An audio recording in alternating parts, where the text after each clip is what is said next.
My name is Marcus Thompson. I'm a war veteran, former sergeant of the U.S. Army, and for 7 years and 2 months I was considered one of the greatest traitors to the nation in modern military history. At least, that's what the newspapers said. The story you're about to hear will challenge everything you think you know about loyalty, justice, and the power of a bond that transcends human understanding. It's a story about how a man can lose everything, his honor, his family, his identity, and discover that salvation sometimes comes from where we least expect it. My companion through 3 tours in Afghanistan, a German shepherd who wasn't just a trained military dog, but something far more extraordinary. Rex possessed an intelligence that bordered on the supernatural, a loyalty that defied logic, and a secret he kept for 7 long years, a secret that would change everything.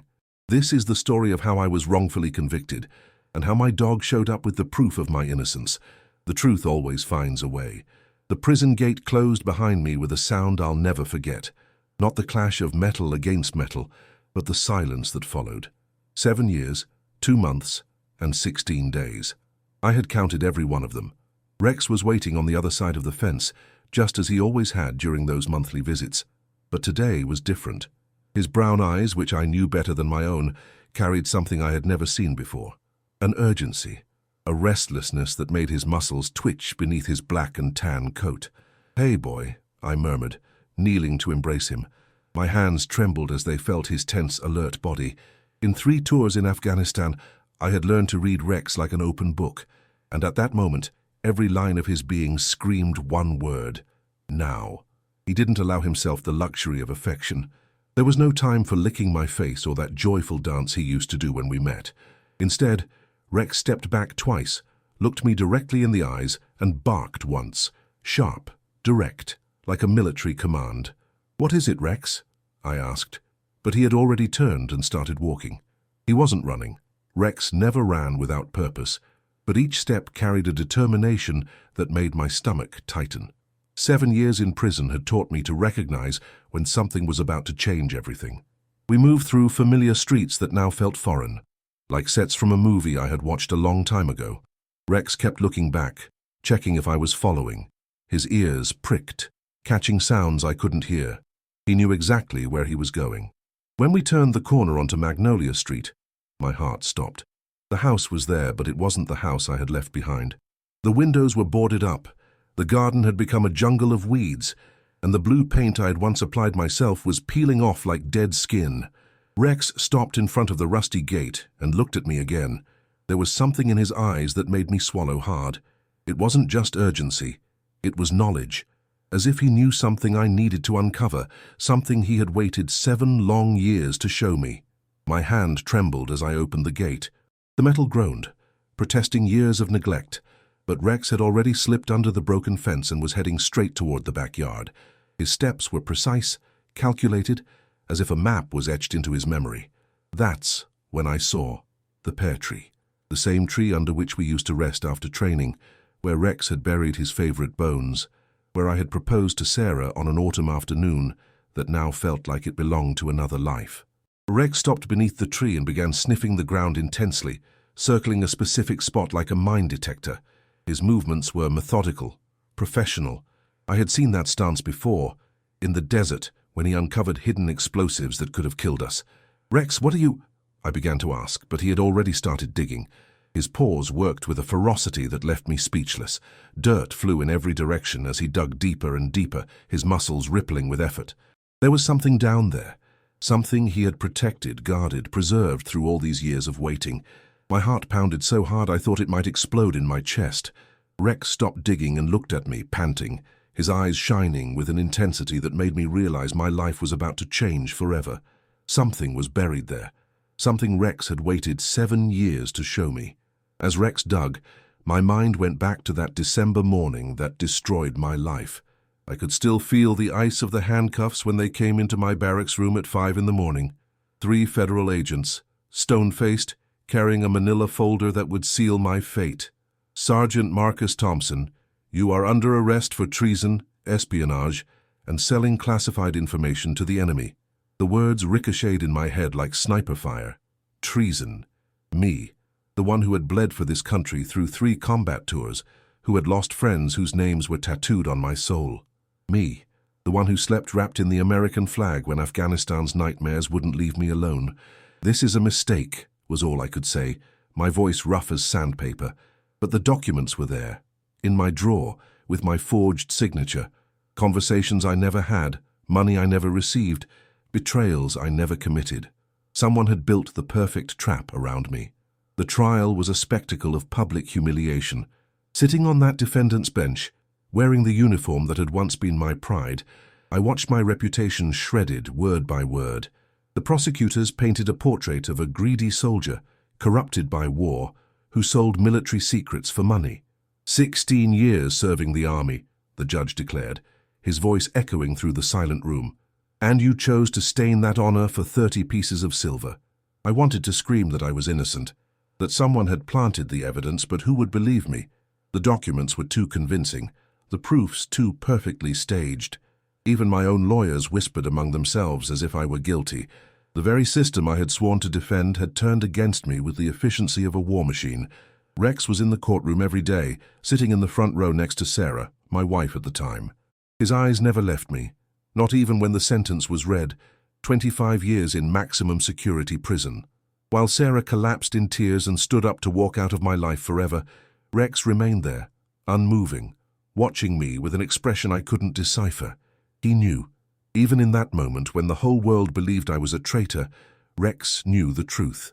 Cell number 247 became my world. 3 meters by 2, a window that showed only a fragment of sky, and the constant sound of bars closing that reminded me every second that I was no longer a free man. The other inmates avoided me. Traitors to the nation aren't welcome, even in hell. But Rex came to see me every month, always on the first Sunday. Sarah stopped coming after 6 months, taking with her the divorce papers and the rest of my former life. My brothers-in-arms abandoned me. My parents died of shame before the 2nd year. But Rex never missed a visit. He would sit on the other side of the glass, look at me with those brown eyes full of certainty, and I knew that at least one creature in this world still believed me. There was something in the way he watched me, as if he were guarding a secret, as if he knew something I needed to discover. "You know who did this to me, don't you, boy?" I would whisper during our visits, pressing my hand against the glass that separated us. Rex would tilt his head, and for a moment I swore he was trying to tell me something.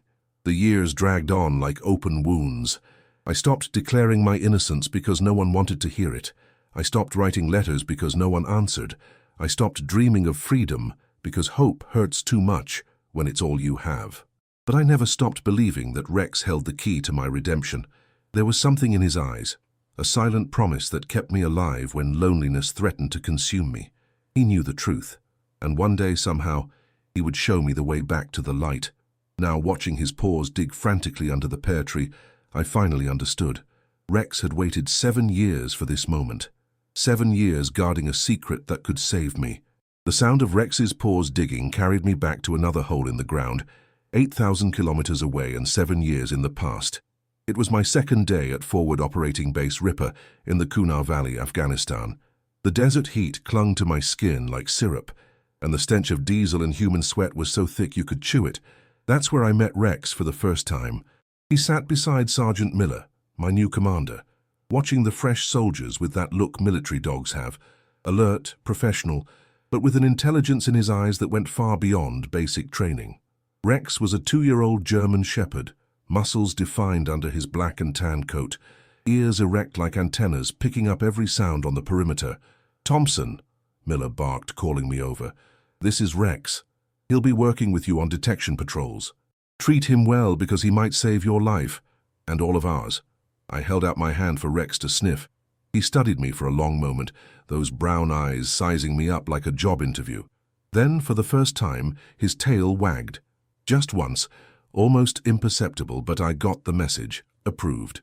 Our first mission together was a routine patrol in a nearby village. Rex walked beside me, each step calculated, every sense on high alert. Suddenly, he stopped. His ears perked, body stiffened, and he gave me a look that screamed danger. "IED," I whispered into the radio, using the shorthand for improvised explosive device. Rex had detected a bomb buried just 3 meters ahead of us. That detection saved not only my life, but 5 other soldiers as well. That night, as I shared my rations with him in the tent, Something shifted between us. Rex was no longer just a military dog assigned to work with me. He had become my partner, my brother-in-arms, my four-legged guardian angel. During the 2 years of that first tour, Rex and I became legendary in the unit. He detected 43 IEDs, saving hundreds of lives. But it was more than that. Rex seemed to understand when I was drowning in the nightmares of combat, when the weight of what we saw was breaking me inside. He would lie next to me on the nights I couldn't sleep, his steady breathing reminding me that I wasn't alone in that hell. The second tour was more brutal. The insurgency had intensified, and we lost many good men. Rex began to develop a skill that went beyond military training. He could sense ambushes before they happened, as if he had a sixth sense for danger. In Helmand, he barked softly, warning me seconds before snipers opened fire. We hit the ground, and the bullets passed right where we had been walking. "How the hell does he do that?" asked Private Jenkins, brushing dust off his helmet after we took out the snipers. "He's not an ordinary dog," I replied, running my hand over Rex's coat. "He's a soldier just like us."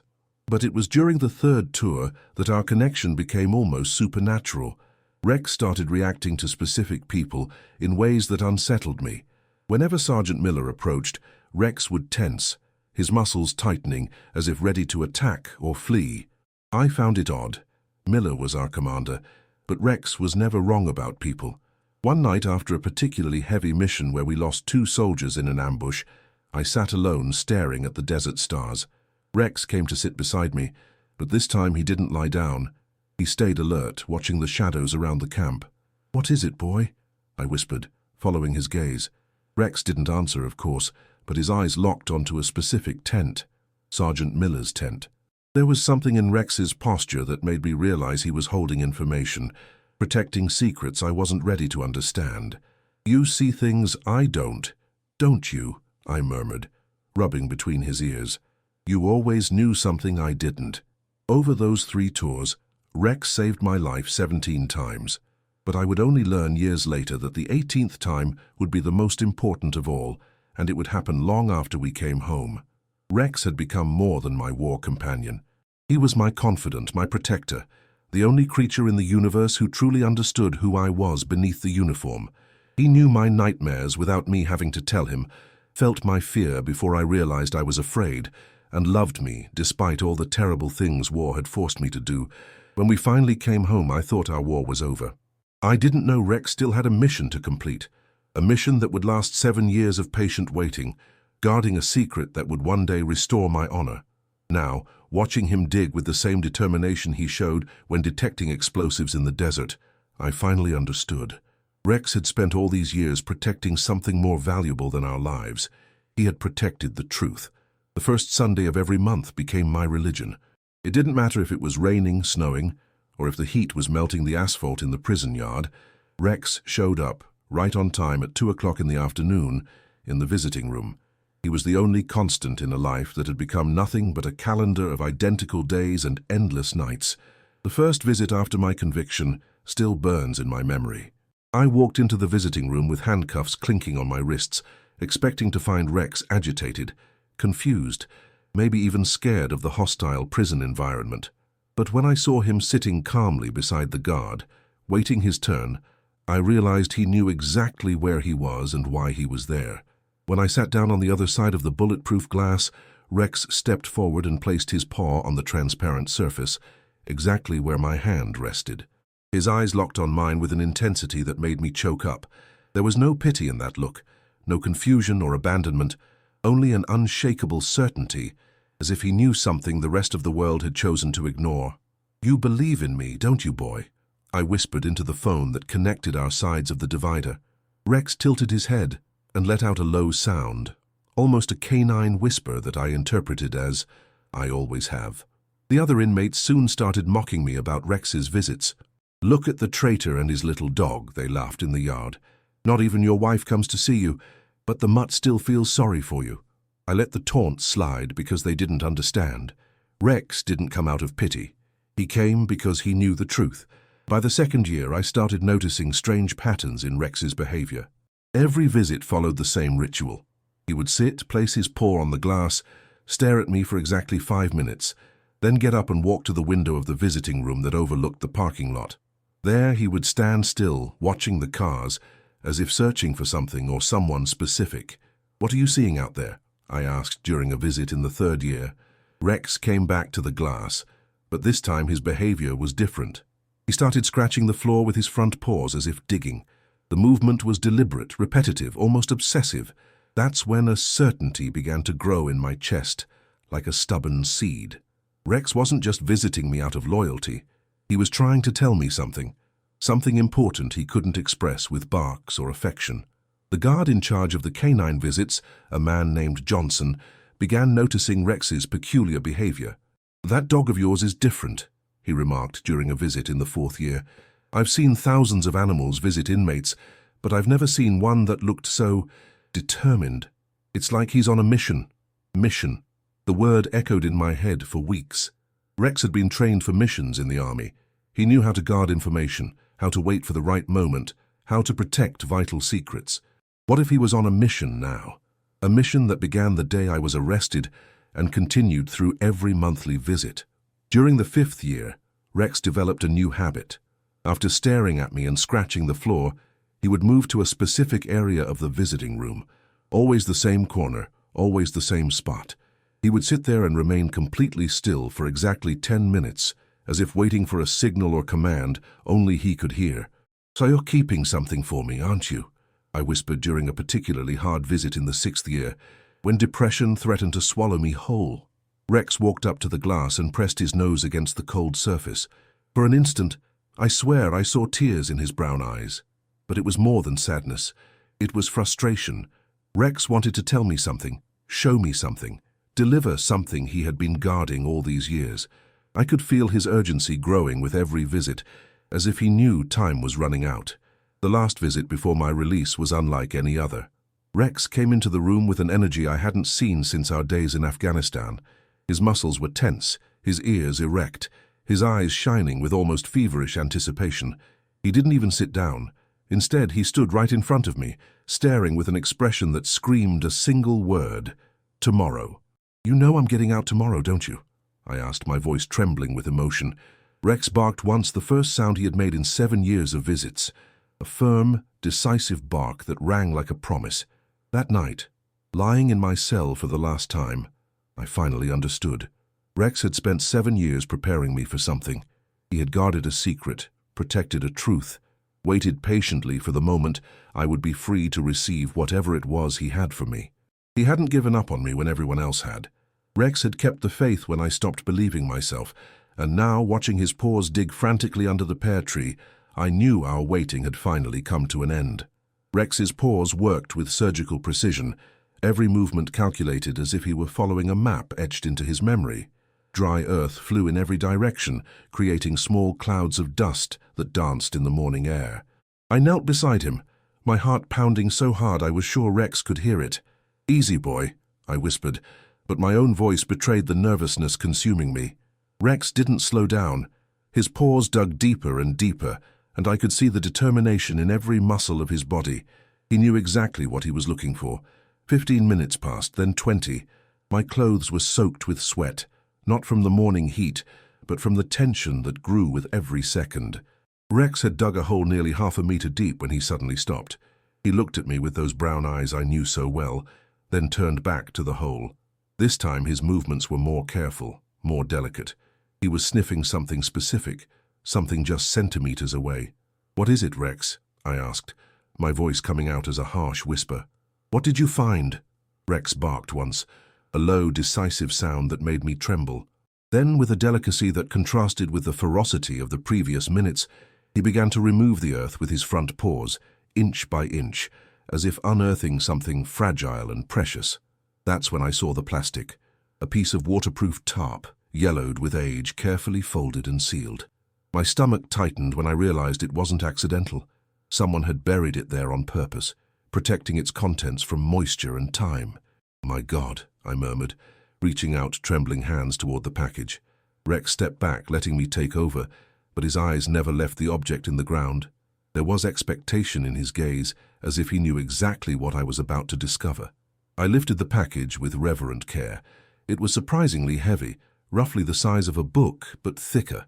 The edges of the plastic were sealed with military tape, the kind we used in Afghanistan to protect electronic gear from sand and moisture.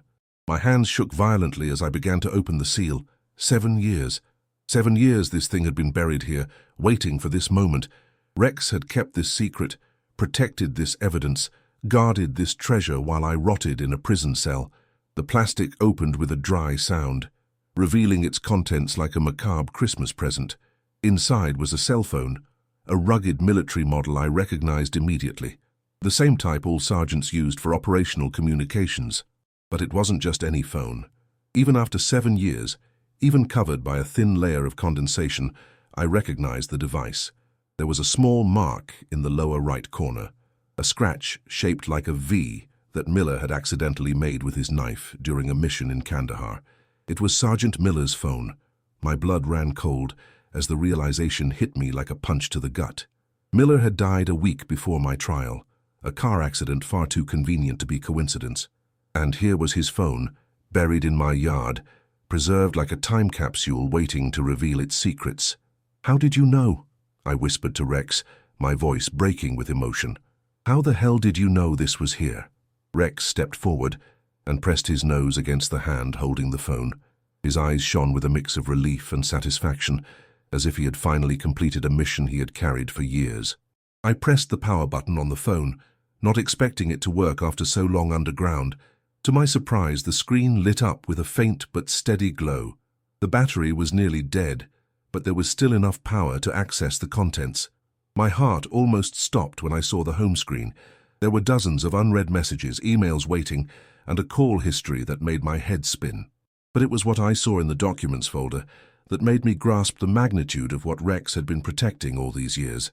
Files, hundreds of them, conversations, bank transfers, correspondence with foreign contacts, detailed plans of espionage operations, and all of them, absolutely all of them, signed by the real traitor, Sergeant Miller.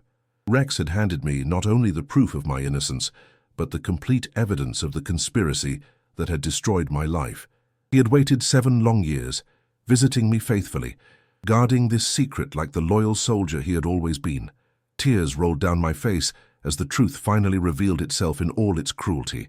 I had been betrayed by the man I trusted most and saved by the companion who never doubted me. Rex barked softly and placed his paw on my knee, as if to say, "I always knew, soldier. I always knew."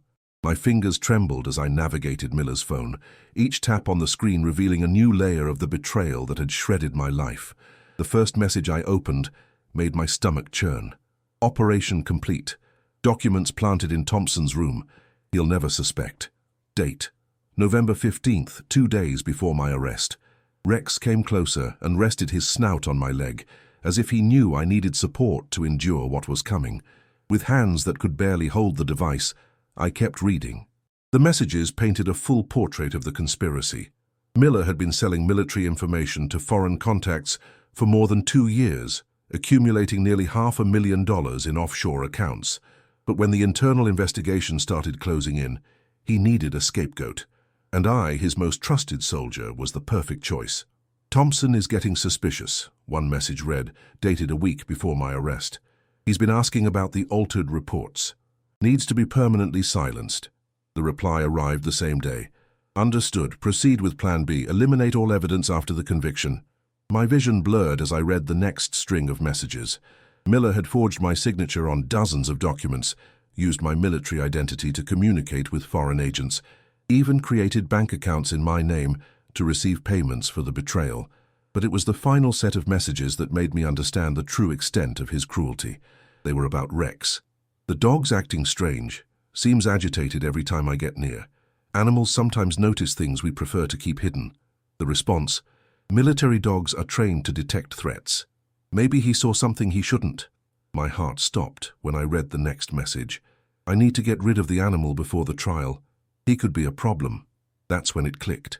Rex hadn't just witnessed Miller's betrayal. He had been a direct threat to the sergeant's plans. That's why Miller died so conveniently before my trial. He knew Rex could expose him somehow.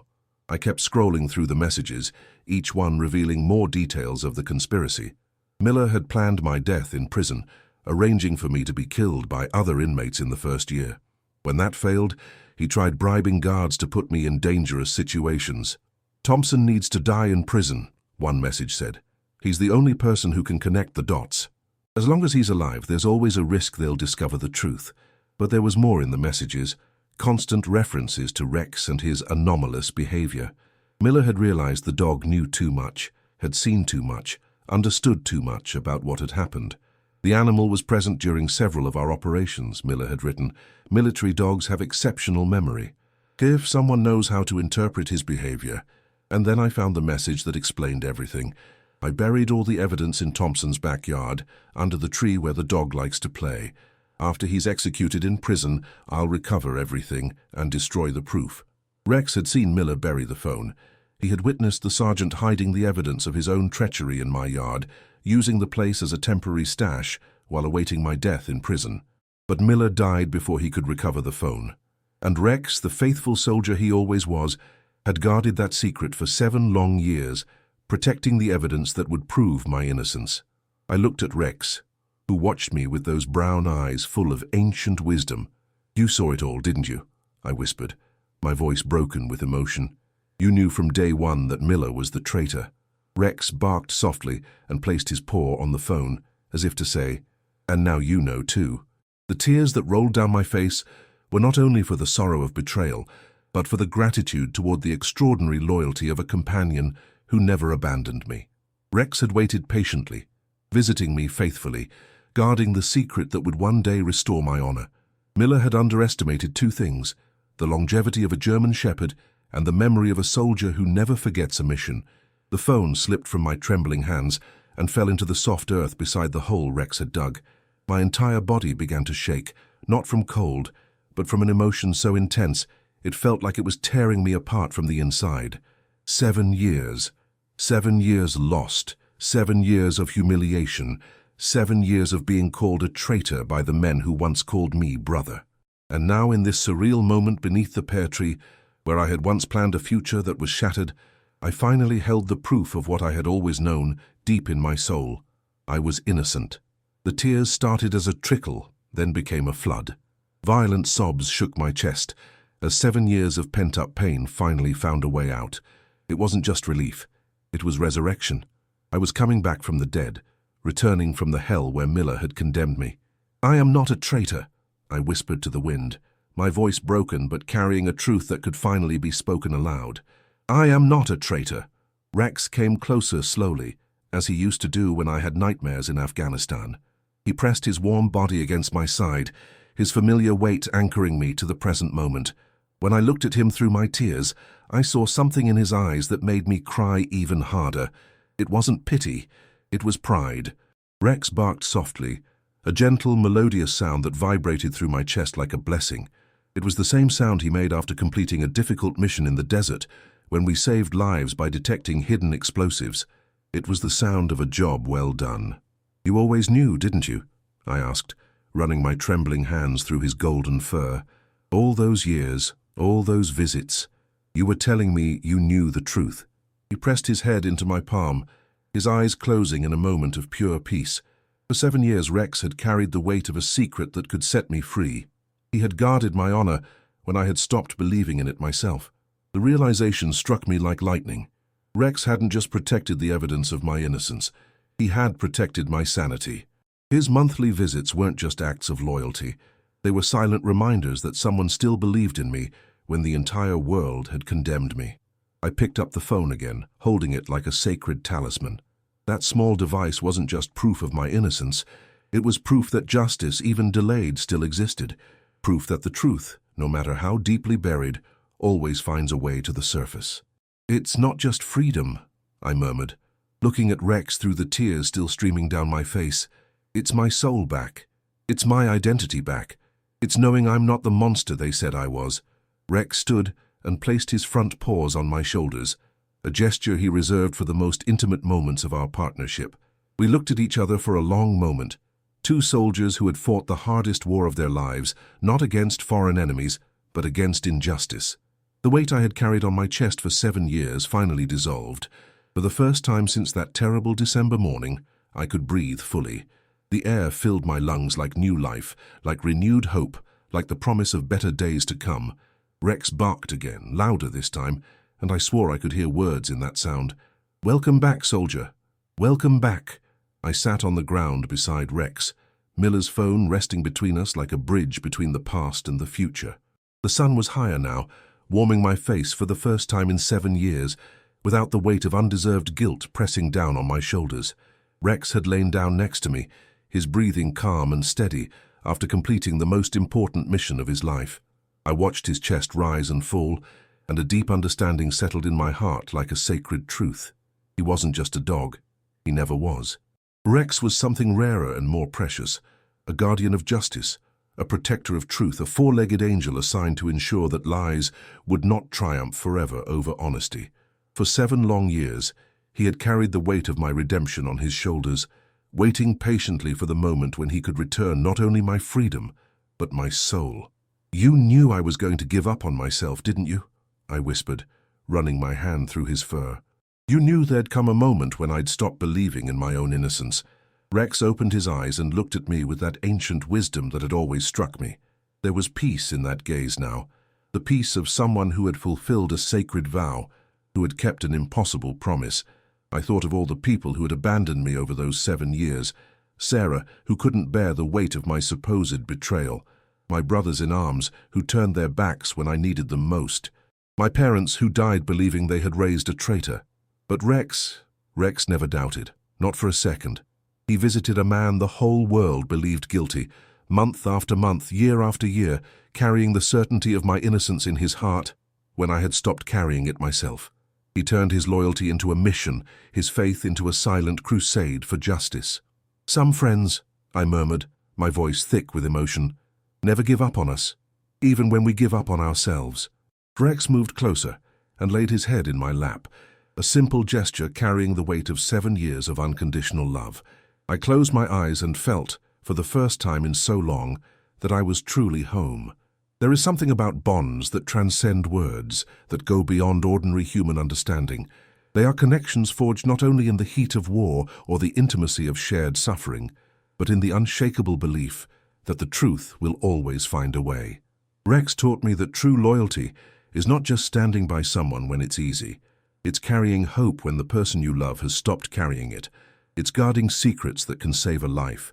It's waiting patiently for years, decades if necessary, for the moment when you can return someone's dignity. The truth always finds a way, and sometimes, just sometimes, it comes through the paws of a dog who refuses to forget that you are more than your worst moments. Rex let out a deep sigh and closed his eyes, finally at peace. His mission was complete, and I was free.